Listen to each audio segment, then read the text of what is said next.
Today's conversation is going to get a little bit real. It's going to be dicey. Should you study English with your spouse? Let's talk about it.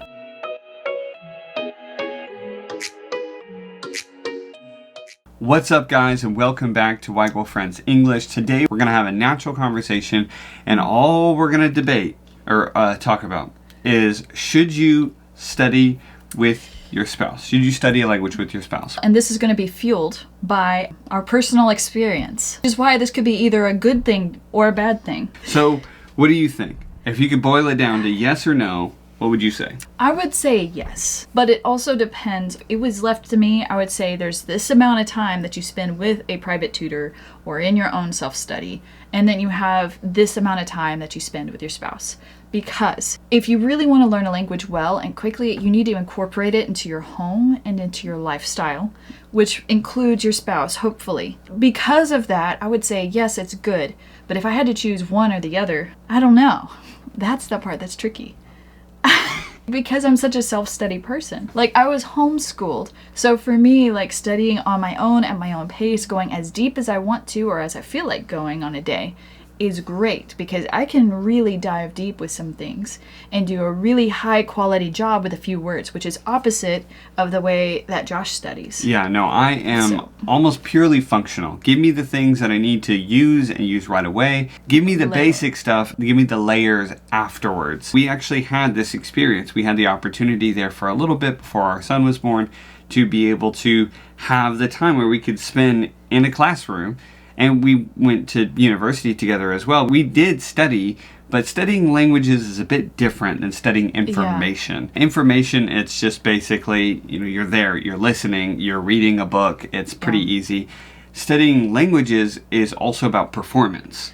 Yeah, and that comes down to your personality and whether you're task-oriented versus people-oriented versus are you more of a reader or are you more of a doer? Or are you an oral learner where you can listen and remember things, or do you have to see it and write it to be able to remember things? Right. That's how I am. As I have to do it, I have to see it, and then I have to create it. I have to put it out on paper for me to really understand a term or to be able to utilize it.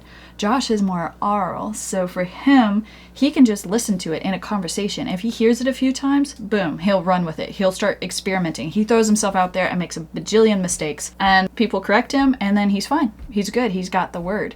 But for me, I have to really dig into it. So because we learn differently, it makes the way that we learn language more difficult. We can practice together, but it's kind of difficult. So the first step for any people that are pondering this kind of question is to know what kind of learner your spouse is and to understand that. To learn that there is value in the other person's methodology. It's not who's right. It's not this is the best way to learn a language. It's to say, this is a good way to learn a language. My way is also a good way to learn a language. Let's try to value each way and try to learn from each other. So that means that I need to slow down, do a little bit more in grammar, and actually be able to get in depth with the words and the phrases. I actually have to go out and do things, like with people and with Josh, like in group settings, and try to listen and go and ask questions in a conversation. One of the next questions is, what are the pros and cons of studying with your spouse? And it would be because you have very close relation to somebody who learns differently than you, more likely than not.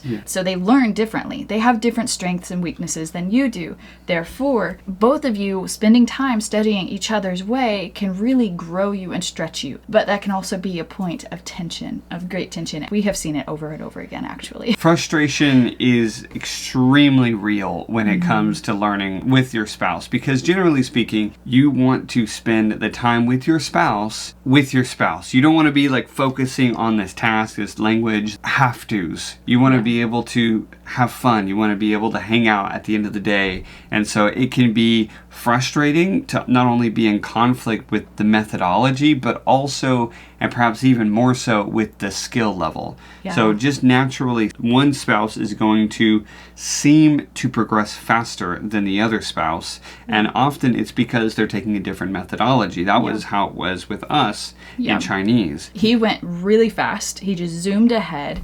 he was able to do more in terms of daily interactions. But for me, I was going much slower, and I could hear things clearly. I could see things clearly. I could spell it in pinyin clearly. So for me, it was different because I was going deep, and I was looking at how the language works, not necessarily what to say. And for Josh, he was focusing on what to say, therefore he seemed to go much faster. Yeah, people would look at me and think, oh, he's producing language, so that must mean that he has better language, because generally speaking, that's how language works. You intake and then you produce. But in reality, I would only basically hear a few key words and I would connect that together. And so I would get lots of question marks and stares, but people would say, this guy can speak something. When they would look at my wife, maybe she would be kind of quiet, but she would actually know what's going on. So sometimes I would literally have to turn to her and say, what did they just say? She would translate what they just said, and then I would speak a response back to it. It was almost like together we were a complete language person. But that's, I would say, a pro, because again, there's going to be different strengths. And as long as you don't have this like, I have to be better than her, or I have to be better than him, or I have to go faster or harder. Okay, as long as you're not in a competition, it's good. But if you are a very competitive person, studying with your spouse might be a bad idea. But still, there is value there. Even in competition, especially if you don't take it too personally, you can have that competition to say, my wife or my husband is spending 3 hours every day studying vocabulary, and I'm not going that route. I'm going a different route. By seeing that, you can say, I can study a bit more. And it's good because you have accountability with each other. As long as both of you don't agree to like stop studying for like 2 months, you should be fine. But again, that's part of it. Making a language part of the lifestyle of your home and of your family. If you have kids, it's really, really great to actually be studying together because your kids see that and they want in on it too.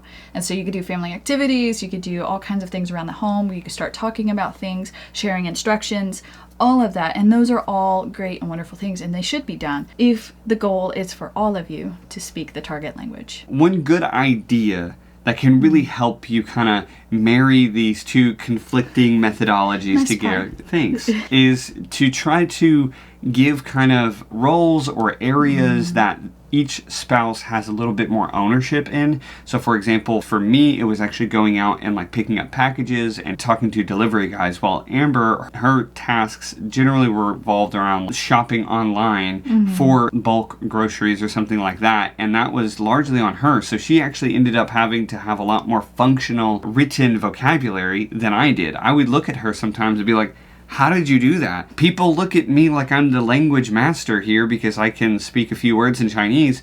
How did you just click these buttons and you got a return on this package? That was amazing. Yeah, it took a lot of mistakes first. But that's the point, is that if I would try to do that, it would take me just as much time, if not longer, to try to learn that because you've already invested the time. Right. Naturally, usually life is pretty good at putting us into our roles, right? Somebody usually has more time to do something like picking up packages than another, but that just shook out that way. We didn't plan it that way, but it just shook out that way and it worked out. So what shouldn't you do?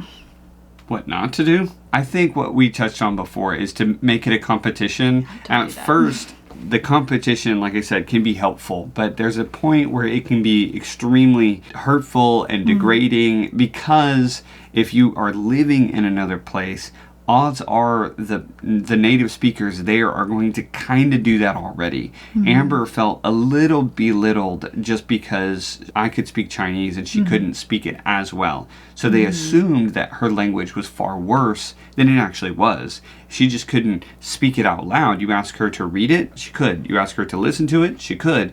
But that's not the skills that they were testing. So be careful of that competition. Be careful of that comparison game because it's gonna happen regardless. Another thing I would say is don't try to be controlling of what everybody studies. If it's clear in your relationship that one of you is a planner and one of you is definitely not, more of a follower, then that kind of makes sense a little bit.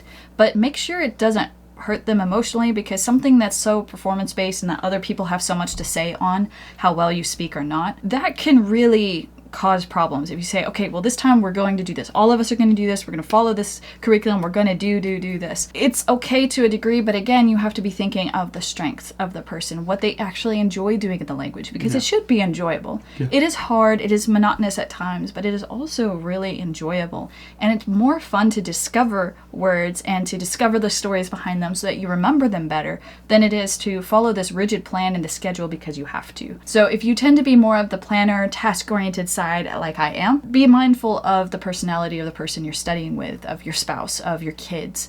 Be aware of how they learn, how well they learn, what they need to be able to do what they do, and you have to build that in. Don't plan it all. It's okay to plan, but make sure it's okay with your spouse too. Don't just, take ownership of that and decide you're going to pull that away from them, because then they just feel like they're your student. That's not fair unless you're the one who's actually teaching them. We have had some friends whose children grew up abroad, who grew up in another country, and their language was actually pretty good. It was much better than mine, but in some ways their language could have been forced onto them. And there's a lot of cases of people that grew up in another country that when they left that country, their language all but disappears. Yeah. And it's because somebody, it could have been a parent, it could have been just a language tutor, had kind of artificially pushed language onto them so that they didn't actually have any true means for them to want to grow in their language. Right, which can happen sometimes. It can definitely happen at times because it has to a degree. You have to learn the target language if you live in that country for a certain amount of time. Maybe you don't have to be fluent, but you've got to learn some of it to survive there. But to force it and say, you are going to become a master level, or you're going to become fluent in the next year and you're going to study 6 hours a day, that's kind of a lot. So make sure you're just keeping up with, and make sure both people are in agreement before something like that happens. I would say that's a big what not to do. Another one is don't do too much. Don't bury yourself into work. Don't bury yourself under language learning, language study, because again, you should enjoy learning a language. You should enjoy learning a language with your spouse. And if it gets to the point where you're pushing really hard, both of you are pushing really hard, and at the end of the day, you guys just want to talk in your native language, that's totally fine. Yeah. We're not saying completely replace all of the language with the target language. We're just saying you need to connect with each other, especially with each other in that language. All right, guys, that's a bit of a conversation about it for those of you who are wondering,